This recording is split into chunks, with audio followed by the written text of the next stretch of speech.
Candyman is a supernatural horror film that was released in 1992 and was recently re-released by Scream Factory, a phenomenal company, on 4K with its theatrical and unrated cuts. Awesome little package. Unfortunately, I do not have the opportunity to watch it on 4K yet. Still need to badly update to a 4K player and a 4K TV, but the Blu-ray nonetheless still looks fantastic, and the movie is still fantastic as always. So, I still land on a 4 out of 5 stars out of this, and it's probably an 82 out of 100. Why out of 100? Because I hate decimals. It's a really, really good flick with a little bit of social commentary. I really didn't like the remake too much. I didn't hate it or anything like that, but it just it doesn't hold a candle to the original by any means, and I think that's the biggest gripe I have on it is just the fact that it doesn't. I don't think it pays enough tribute to it, to be honest. That's just my opinion personally. I really don't get all the complaints about how woke it is and all the shoving wokeness and social commentary in your face. It's like the only thing I have to say to that is, have you seen the first film? Have you seen the original? I mean, it's loaded with social commentary the exact same. Like, it's the same commentary. So if you hate the remake for that, I can't see how you love the original when it's literally doing the same thing. But, anyways, that's a totally different story, and we're not here to talk about wokeness. We're here to talk about the original and, in my opinion, way superior Candyman film from 1992. So, this set off Tony Todd's career as well, and I mean, he plays one of the best villains of all time. Not that Virginia Madsen does a bad job herself either. She definitely carries her own weight as well as the main protagonist. But yeah, it's a fantastic story. Another thing about Candyman is a lot of reviewers and a lot of talk and in the horror community and discussions about the plot and everything say that it's such a well balanced idea and concept and discussion and matter of opinion on whether our lead character Helen Lyle is crazy and going insane, or if Candyman actually exists. Is it all in her head, or is he actually a supernatural force? And to me, I mean, it's pretty clear when I watch it. I watch this as a supernatural film. So I watch it as Candyman is possessing this woman. Like, it's not her losing her mind or anything like that, or getting so obsessed with the Candyman lore and the Candyman urban legend that she starts committing murders herself, and it's all like real world kind of thing, kind of situations. I watch this as a supernatural film, and I totally see Candyman as an actual, well, more than urban legend, like an actual supernatural force that's messing with Helen's mind and making her blackout and commit these murders, like literally possessing her and giving her this supernatural strength to make her able to do so.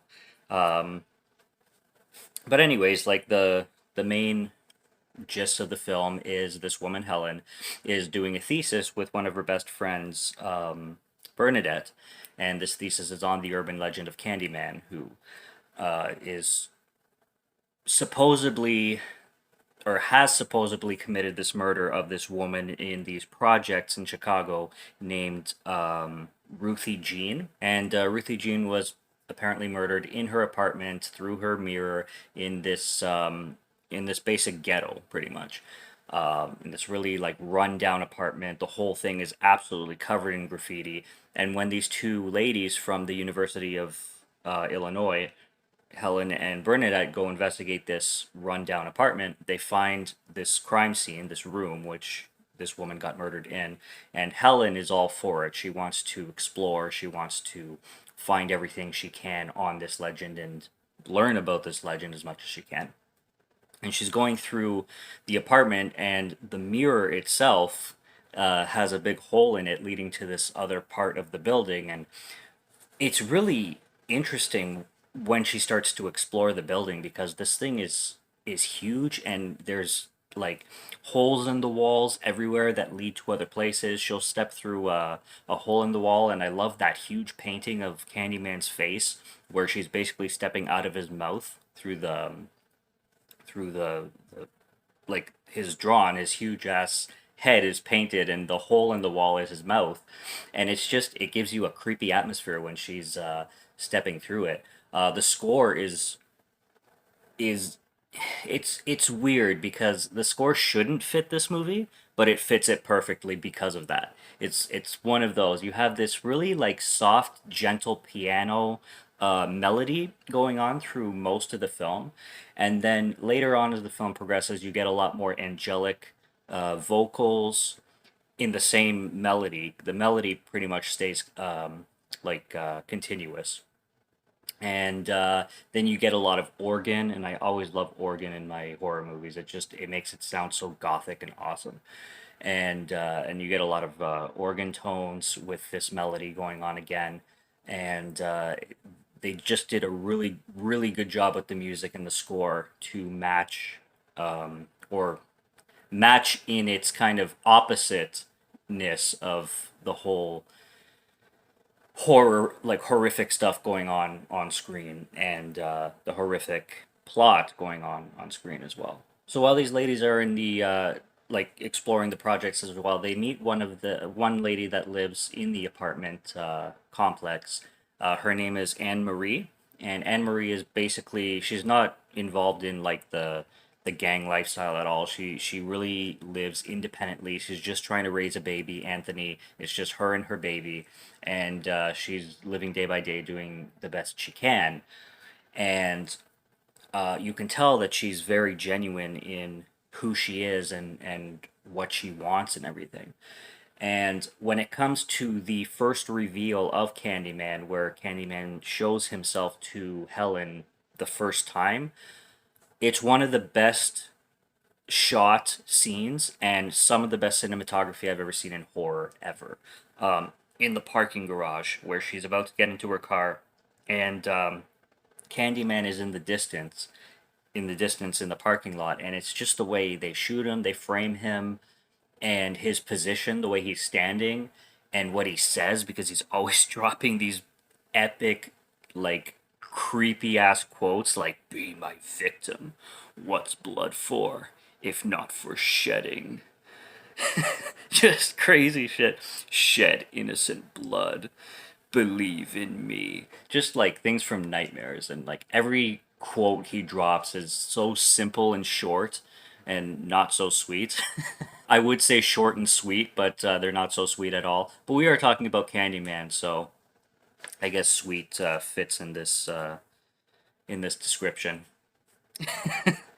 But when he reveals himself for the first time in that scene, it's such an iconic moment in horror. It's absolutely amazing. And then right after, when Helen blacks out and she wakes up in the apartment building, holy shit! When this film like wants to go gory and disturbing, it goes. Like it doesn't hold back. That whole apartment scene is horrendous. Vanessa Williams plays Anne Marie, who is who I just mentioned has her baby Anthony, and Anthony's missing, and here's Helen covered in blood in her apartment, and then she opens the bathroom door, and here's a dead dog lying on the floor that's missing a head, and the dog's head is somewhere else, and there's just the most realistic blood, the most realistic looking blood all over the apartment walls and the floor and herself and her clothes. And Vanessa Williams' character, Anne Marie, is just screaming her head off in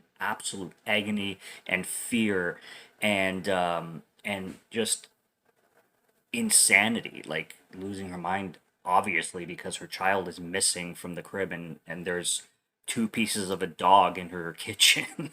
It's just fucked up. And then, of course, the police break in, and they arrest Helen, they take her in, and even the main police chief or police officer, Frank Valento, who was on her side just 10 to 15 minutes earlier in the film She was attacked at this project's apartment complex by this gang of thugs, who one of the thugs was actually pretending to be Candyman because of the whole urban legend of a Candyman. This the black community in this in these projects, they kind of take him as a Candyman. I mean, as a like almost like a god kind of thing. They play off his urban legend in the whole community, and there's like they fear mongle with him and his presence and his story and all that.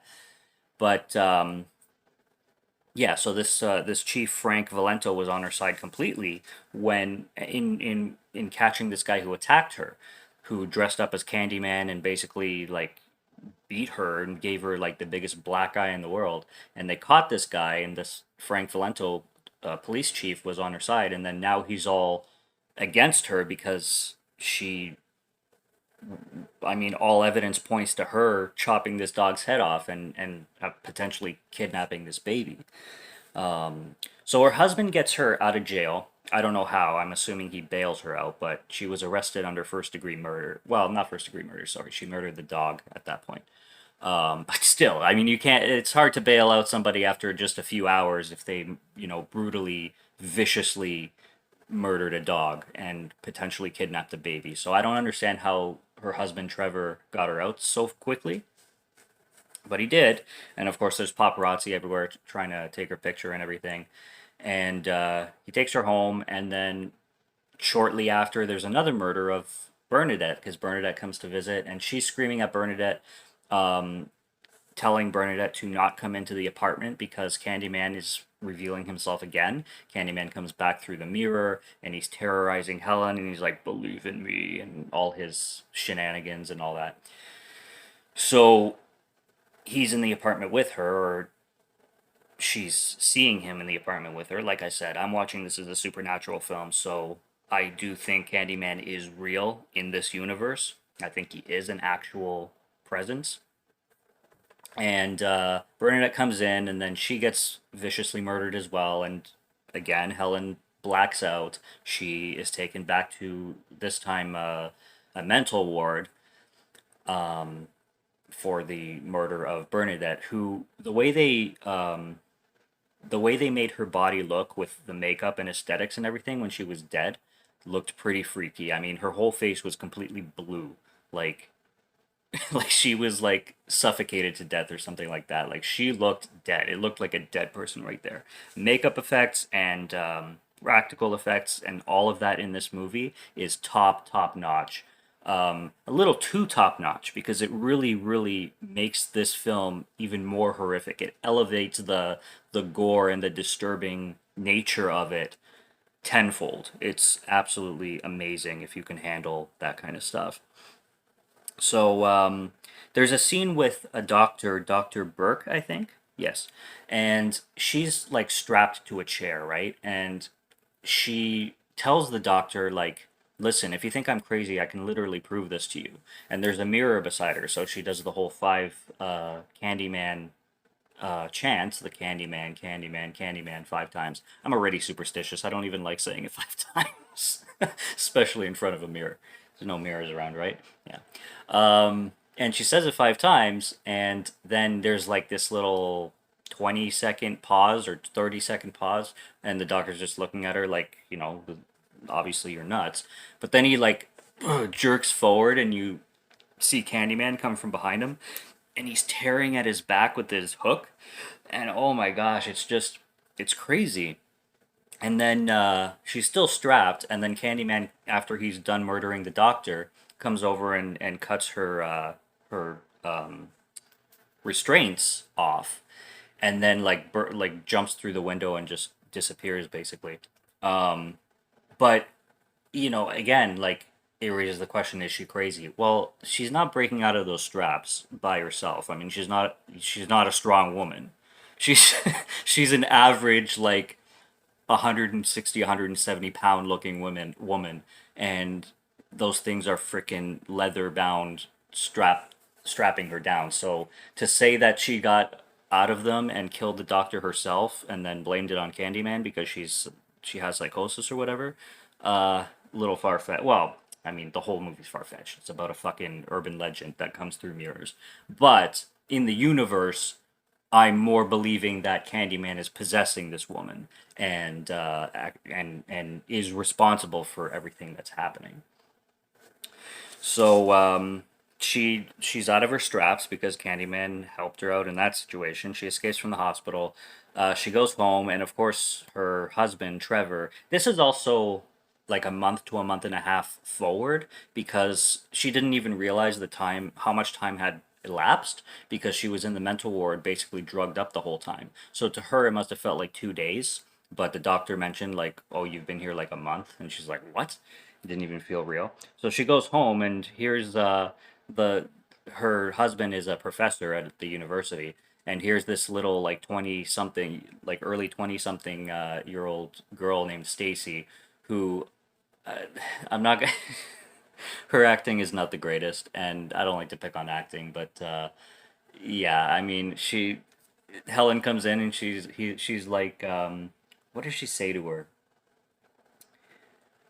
She's like, "Get out of my house!" And Stacy turns around and she has the weirdest, most odd reaction to the situation. Stacy turns around, she's like, and then she just starts. She smiles and she's like, and then she just starts to cry, and then she's like, "Trevor." She's so like, I like she's trying to act like she has no idea what to do in that situation, which nobody would know what to do in that situation, especially when you're young and naive and you're sleeping with a much older professor, and here comes his wife who was supposed to be in the hospital. But her reaction was just funny and bizarre. The way she acted and everything, but I don't know. I just found it humorous. And then she has another scene at the end of the movie where she makes this like very slasher like scream, like ah, holding a knife, and that's basically how the movie ends. Um, she's she made me laugh with her acting basically. But like I said, not picking on anybody, not trying to be rude, but it was just it was a little comical, the scenes that she was in, and the ending was weird. I've always found like the climax of this film to be very strange when with the whole like cool looking but just strange and odd and kind of confusing to me. I love the scene where Candyman has bees in his mouth, which were real. He like Tony Todd put bees in his mouth for this scene. I mean, that takes balls, okay, and that takes some dedication. And props to Tony Todd for that. And yeah, he has bees in his mouth, and then he shares a kiss with Helen, and I'm guessing she probably had to deal with real bees herself because if Tony Todd's doing it and she's in the same scene, then she has to deal with the same thing. And then there's that big pile of junk outside, the big mountain of junk, where she notices that the little baby Anthony is in the middle of the junk, and how he got there, I don't know.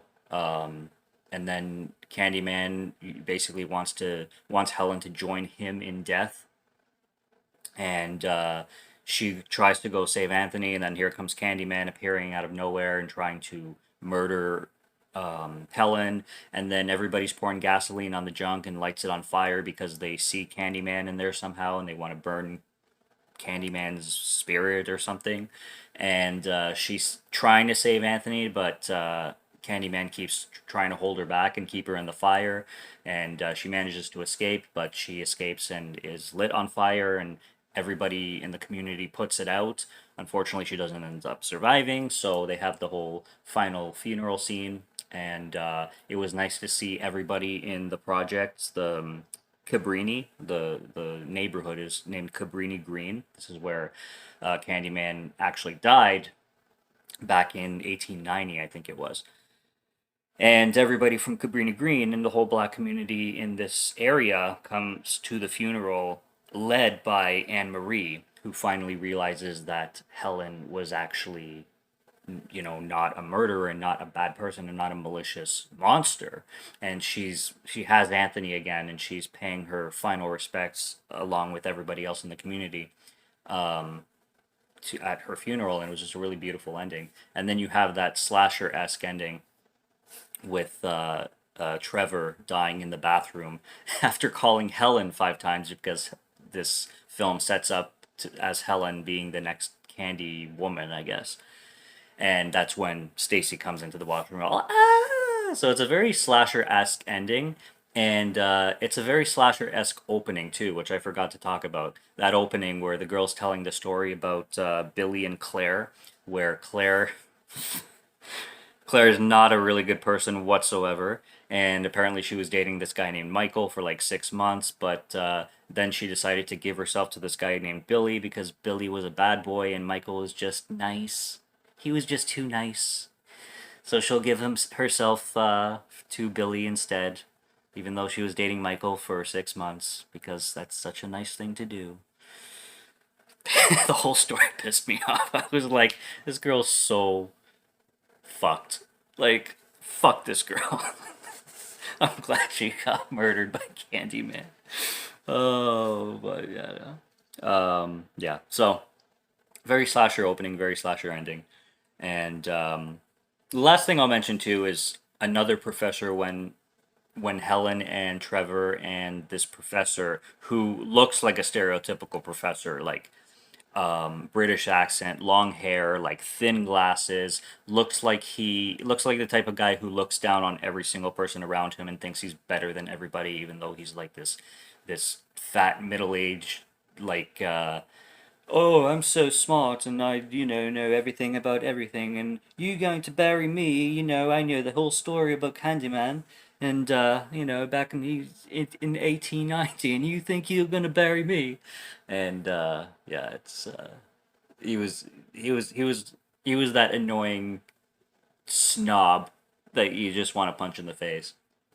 But he's the one who reveals like the whole story of Candyman, and back in 1890, he was the son of a slave. He really was talented in painting, so he would get hired a lot to paint portraits of really rich and well known higher end people, and he was hired to paint the a portrait for a landowner's daughter, and him and the daughter ended up falling in love. He got her pregnant, and then the whole mob came after Candyman for being a black man getting a white woman pregnant during the Civil War, slave days, racism area, and decided to cover him in honey and have a bunch of bees sting him to death.